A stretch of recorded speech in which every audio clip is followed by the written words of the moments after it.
Could Ireland's housing market be on the verge of another bubble?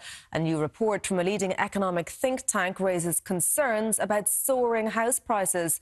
Meanwhile, the ECB warns that interest rate here now above the Eurozone average.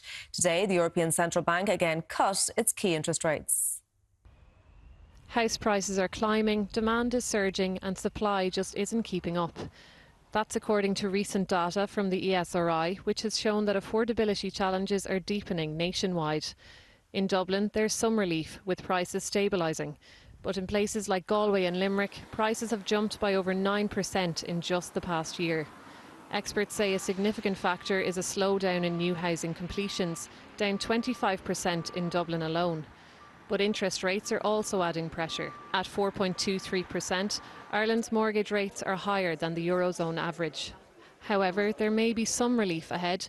The ECB today announced its fourth interest rate cut this year, reducing its key rate to 3%. Yeah, I think it's important to remember that there's winners and losers to falling interest rates, and obviously mortgage customers and tracker customers will be happy, but falling interest rates does mean that savings rates are likely to start falling. So people who have savings on deposits, really encourage them to look and see if those savings are getting the best return possible. A lot of Irish people have savings resting in their current account, for example, that is earning almost nothing.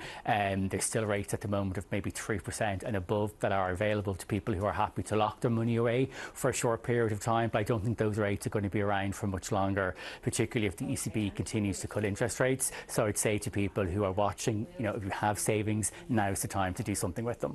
The government is aiming to build over 33,000 homes this year, but experts are warning that the housing shortage is far from over. Despite these pressures, some argue that this isn't a bubble, just a growing economy with a limited housing stock.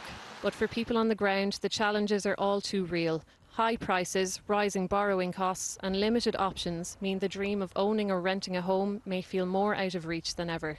Rianne Kelly, Virgin Media News.